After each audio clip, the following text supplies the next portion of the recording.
14 अप्रैल से ग्रहों के राजा सूर्य का महागोचर। मीन से मेष में प्रवेश करेंगे सूर्य। राहु के साथ सूर्य बनाएंगे ग्रहण योग। बुध के साथ सूर्य बनाएंगे बुधादित्य योग। अप्रैल माह में शुभ अशुभ योग का निर्माण। सूर्य का गोचर 12 राशियों पर कैसा रहेगा, देखिए सिर्फ धर्म ज्ञान पर। नमस्कार, एक बार फिर धर्म ज्ञान के दर्शकों का स्वागत है। हमेशा की तरह मैं कविता राणा, मेरे साथ आचार्य मयंक शर्मा जी। धन्यवाद कविता जी। धर्म ज्ञान के सभी दर्शकों को बहुत बहुत नमस्कार। हम आप लोगों के लिए लेकर आए हैं ग्रहों का राशि परिवर्तन। इस 14 अप्रैल से ग्रहों के राजा यानी कि सूर्य का महागोचर हो रहा है। सूर्य मीन राशि से निकलकर मेष राशि में प्रवेश कर रहे हैं, जहां पहले से ही राहु और ग्रहों के राजकुमार यानी कि बुध विराजमान है। तो जैसे ही वो मेष राशि में जाएंगे, ग्रहों के राजा सूर्य राहु के साथ जहाँ ग्रहण योग का निर्माण करेंगे, तो वहीं बुध के साथ बुधादित्य योग का निर्माण करेंगे। इसका मतलब ये कि सूर्य के इस गोचर में शुभ और अशुभ योग का निर्माण हो रहा है, और इस शुभ अशुभ योग का जो निर्माण हो रहा है, इसका प्रभाव आपके हम सबके जीवन पर इसका कैसा असर रहेगा, यही बात आज हम जानने की कोशिश करेंगे मयंक जी से। तो मयंक जी, सबसे पहले मैं आपसे यही जानना चाहूँगी कि सूर्य का महाराशि परिवर्तन, इसके बारे में आप पहले हमारे दर्शकों को थोड़ा बहुत बताइए कि शुभ अशुभ योग का निर्माण कैसा रहेगा इस बार।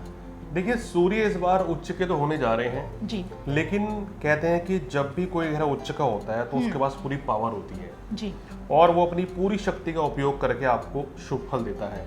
और कोई भी ग्रह अगर उच्च का हो कविता जी, उसके बारे में ये माना गया है कि वो नकारात्मक फल यानी कि नेगेटिव रिजल्ट्स कम देता है। और यहाँ सूर्य उच्च के हो गए। और यहाँ सूर्य उच्च के हो गए हैं, बहुत अच्छी बात है। अब साथ में बुध भी है तो बुधादित्य राजयोग भी बना, लेकिन राहु यहाँ बैठकर कोई बड़ा खेल कर सकते हैं, क्योंकि राहु जो है वो सूर्य को ग्रहण लगाता है। ज्योतिष में कहा गया है कि सूर्य अपने आप में एक ताकतवर ग्रह है। अगर उसको राहु का साथ उसकी युति हो जाए तो बहुत वो अशुभ मानी जाती है, या केतु की युति हो जाए तो वो शुभ नहीं मानी जाती है। ऐसा जो सूर्य है उसकी शक्ति कमजोर पड़ जाती है, या वो अपना पूरी तरीके से फल नहीं दे पाता है। तो एक मित्र के साथ बैठकर सूर्य शुभ फल देने का प्रयास करेंगे और राहु उसको रोकेंगे। तो कुछ इस तरीके से मिला जुला असर रहेगा सभी राशियों के ऊपर। अब देखिए, राहु और सूर्य की युति अंगारक दोष का निर्माण करती है।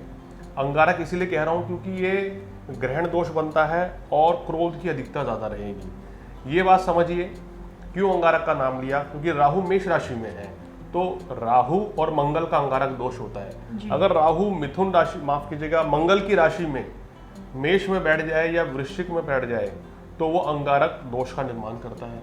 तो यहाँ पर राहु, सूर्य और बुध मिलके क्रोध की अधिकता बढ़ाएंगे, यानी कि ऐसे समय पे लोगों के अंदर क्रोध की अधिकता बढ़ेगी, आवेश बढ़ेगा, और जो कहना चाहिए धैर्य है उसका कहीं ना कहीं अभाव देखने को मिलेगा। तो थोड़ा संभल कर चलने की जरूरत है। कैसे सूर्य के लाभ लेने हैं, क्या करना है और क्या नहीं करना है, उस चीज को देखकर अगर आप ये वीडियो फॉलो करेंगे तो निश्चित रूप से सूर्य और बुध के शुभ फल का लाभ उठा सकते हैं। बिल्कुल।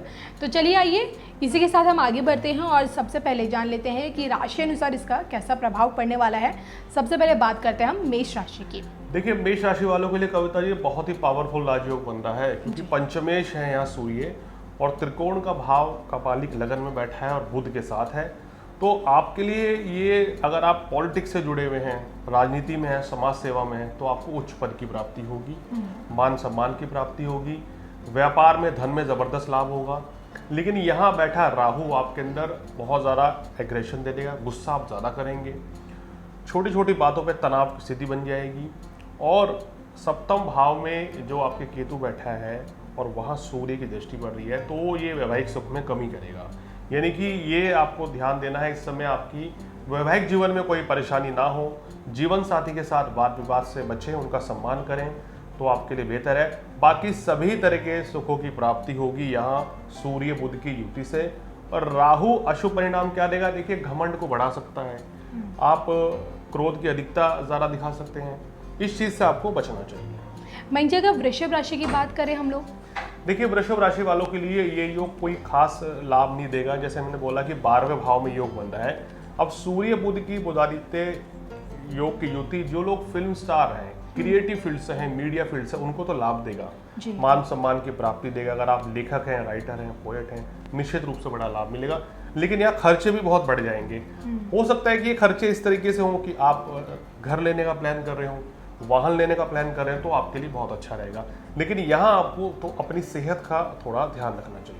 बात अगर हम मिथुन राशि की करें तो इन्हें कैसा प्रभाव पड़ेगा, शुभ अशुभ? देखिए, अब हम पहले से आपको कहते हैं कि लाभ स्थान में अगर कोई भी ग्रह पड़ता है तो वो शुभ ही फल देता है। अब मिथुन राशि वालों के देखें तो 1 नंबर की राशि 11वें भाव में आती है, तो इनके लिए तो सोने पे सुहागा ये योग हो गया है। यानी कि मिथुन राशि वालों को काम कारोबार हो, नौकरी व्यवसाय हो, घर परिवार, हर तरफ से उनके जीवन में सुख समृद्धि खुशियां आने वाले 1 महीने तक रहेंगी, जब तक सूर्य मेष राशि में रहेंगे। जबरदस्त राजयोग रहेगा। जो लोग व्यापारी हैं उनकी सेल बढ़ जाएगी, काम कारोबार अच्छा चलेगा, धन लाभ होगा और लोकप्रियता भी इस समय आपको बहुत मिलेगी मिथुन राशि वालों। तो कुल मिलाकर आपके लिए बेहतरीन समय है। लेकिन यहाँ भाई बहनों के साथ संबंधों में दरार आ सकती है, इस चीज का आपको ध्यान रखना है। अपनी संतान की सेहत का भी थोड़ा इस समय आपको ध्यान रखना चाहिए और लापरवाही ना करें। कर्क राशि पर सूर्य का ये गोचर कैसा प्रभाव डालेगा? देखिए, कर्क राशि वालों के 10वें भाव में ये योग चल रहा है और गोचर से अगर 10वें भाव में सूर्य आ जाए या एकादश भाव में आ जाए तो कहना चाहिए बेहतरीन राजयोग बनता है। और इनकी कुंडली में 2nd हाउस का लॉर्ड होकर सूर्य 10वें भाव में बैठा है, तो धन लाभ के योग बनेंगे, एक से ज्यादा आय के साधन बनेंगे। आप इस समय अगर कोई परीक्षा दे रहे हैं तो विशेष सफलता मिलेगी। कोई इंटरव्यू दे रहे हैं नौकरी के लिए, बहुत अच्छा रहेगा। नई नौकरी के योग हैं, नौकरी में प्रमोशन भी होंगे और व्यवसाय में भी अच्छा लाभ मिलेगा, सुख साधन भी बढ़ेंगे। लेकिन यहाँ कर्क राशि वालों, आपको अपनी माता जी की सेहत का ध्यान रखना चाहिए और व्यर्थ के वाद विवाद से बचना चाहिए।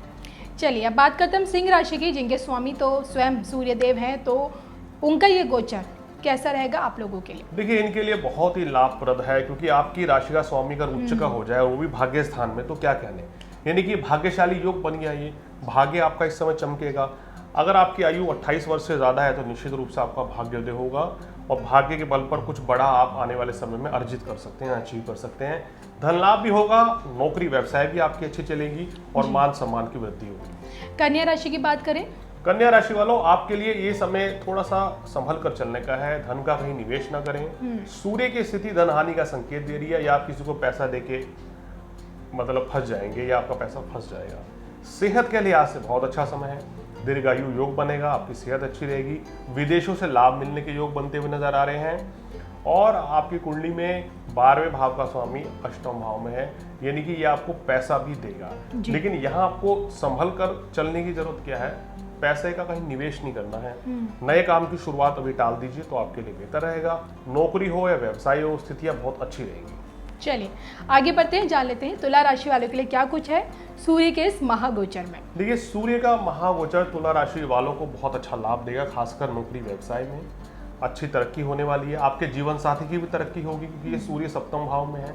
लेकिन यहाँ 7वें भाव में सूर्य राहु के साथ बैठ गया है, तो घर परिवार में मनमुटाव की स्थिति भी बन सकती है। आपको अपनी थोड़ा वाणी पर संयम रखना चाहिए, सोच समझ कर बोलें। और घरेलू जीवन में किसी भी तरह की परेशानी से इस समय आपको बचना चाहिए, क्योंकि इस समय आपके अंदर गुस्सा कुछ ज़्यादा ही रह सकता है। इसके अलावा अगर हर लिहाज से देखें, चाहे अगर आप नौकरी करते हो, व्यवसाय करते हो, किसी भी तरह का कोई आपका कार्य है, अभी तक सफल नहीं हो पा रहे थे, तो निश्चित रूप से ये समय आपको बड़ी सफलता दिलाएगा। प्रयास ज़्यादा करें तो बड़ी सफलता भी मिल सकती है। अब बात करते हैं वृश्चिक राशि की। वृश्चिक राशि वालों के लिए ये योग 6ठे भाव में बन रहा है, तो रोग ऋण शत्रु से आपको मुक्ति मिलती हुई नजर आ रही है। रुके हुए कार्य आपके समय पूर्ण होंगे। अगर आपका कोई कोर्ट कचहरी में मुकदमा चल रहा है तो फैसला आपके पक्ष में रहेगा। काम कारोबार भी आपका अच्छा रहेगा, मान सम्मान की वृद्धि होगी। लेकिन भोग विलास पर फिजूल खर्ची करने से बचना चाहिए। यानी कहने का मतलब है कि जितनी जरूरत हो उतना ही खर्च करना चाहिए। बिल्कुल।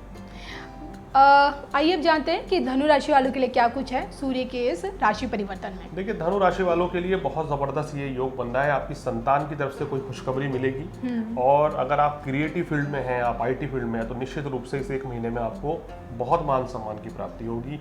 व्यापार भी आपका अच्छा चलेगा, धन लाभ भी होगा और नौकरी में भी तरक्की होगी। मैं जी मकर राशि। मकर राशि वालों के लिए 4th भाव में योग बनता है, तो यहाँ पर दर्शकों आपके मन में भय की स्थिति रहेगी, क्योंकि राहु और सूर्य 4th भाव में है। गले छाती में कोई तकलीफ दे सकते हैं, अपनी सेहत का ध्यान रखें बाहर का खाना खाने से बचना चाहिए या सॉफ्ट ड्रिंक वगैरह इत्यादि, इस समय आप ज़्यादा उनका सेवन ना करें, अन्यथा गले छाती की तकलीफ जो है बढ़ सकती है। जिन लोगों को एस्थमेटिक प्रॉब्लम है, एलर्जी की दिक्कत है, कफ कोल्ड की समस्या है, उनको इस समय पे विशेष सावधान रहना चाहिए। काम कारोबार के लिए योग आपके लिए अच्छा रहेगा, धन लाभ के योग बनेंगे। नौकरी व्यवसाय में अगर आप परिवर्तन करना चाह रहे हैं तो ये अच्छा समय है, लेकिन कार्यस्थल पर लापरवाही ना करें और किसी से वाद विवाद ना करें। कुंभ राशि वालों के लिए ये योग पराक्रम की वृद्धि करा रहा है, यात्राओं से लाभ आपको होगा, कुल मिलाकर धन लाभ के योग बनेंगे। लेकिन यहाँ आपको अपने पिताजी की सेहत का ध्यान रखना चाहिए, तो आपके लिए अच्छा रहेगा। और पिताजी का आशीर्वाद लें तो आपको निश्चित रूप से शुभ फलों की प्राप्ति होगी। नौकरी व्यवसाय की बात करें तो आपका अच्छा रहेगा इस महीने में। छात्रों के लिए भी समय बढ़िया है, जो छात्र विदेश जाकर पढ़ना चाहते हैं उनके लिए अच्छा रहेगा, और बड़े बुजुर्गों की सेहत भी अच्छी रहेगी। चलिए अब जानते हैं कि मीन राशि वालों के लिए कैसा रहेगा सूर्य का ये महागोचर। देखिए, मीन राशि वालों के लिए धन लाभ के योग तो बनेंगे, लेकिन मीन राशि वालों यहाँ आपको अपनी वाणी पर संयम रखना होगा, क्योंकि बनते बनते कार्य आप बिगाड़ सकते हैं। इस समय आपके अंदर कुछ अजीब ही खुमार रहेगा, सफलता कदम चूम रही है आपके, धन लाभ होगा, व्यवसाय भी चल रहा है, सब बहुत अच्छा है। तो थोड़ा सा बैलेंस रहने की जरूरत है, आप ज़्यादा हवा में मत उड़िए, अन्यथा परेशानी का सामना भी करना पड़ सकता है। क्योंकि कहते हैं ना कि व्यक्ति अगर जमीन पर रहे, यानी बैलेंस बना के रखे, तो जीवन में वो निरंतर तरक्की करता है और परिस्थिति कभी भी बदल सकती है। तो इसलिए अपनों का साथ बिल्कुल ना छोड़ें, किसी को नाराज ना करें और वाद विवाद से बचें, वाणी पर संयम रखें, ईश्वर का ध्यान रखें, तो कोई बड़ी परेशानी इस महीने नहीं है। आपके लिए ये महीना सफलता अर्जित करने का रहेगा, बहुत बड़ी सफलता भी यहाँ मिलती हुई नजर आ रही है। चलिए, तो आज हमने मेंशमा जी से जाना कि सूर्य का ये महागोचर जो कि 14 अप्रैल से हो रहा है, इसका किस तरह से जो शुभ और अशुभ योग का निर्माण हो रहा है इस दौरान, ये आपको और हमें प्रभावित कर सकता है।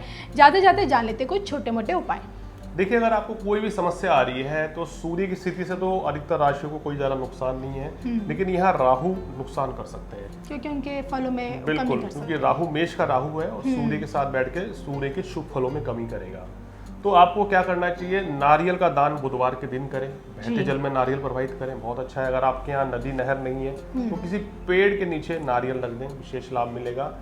और प्रत्येक सोमवार शिवलिंग पर शहद और कच्चा दूध जरूर चढ़ाएं। अगर आपको सेहत संबंधी समस्या है, कोई मानसिक तनाव रह रहा है, आपके कार्यों में अड़चने आ रही हैं, तो ये उपाय जरूर करें, विशेष लाभ मिलेगा। और गरीब व्यक्तियों को जरूर खाना खिलाएं, बुधवार या शनिवार के दिन उनको वस्त्र इत्यादि भी दें, तो निश्चित रूप से यहाँ राहु आपका शुभ फल देगा और किसी तरह की कोई समस्या नहीं रहेगी। चलिए, इसी के साथ मुझे और मेंशमा हम दोनों को दीजिए इजाजत। नमस्कार।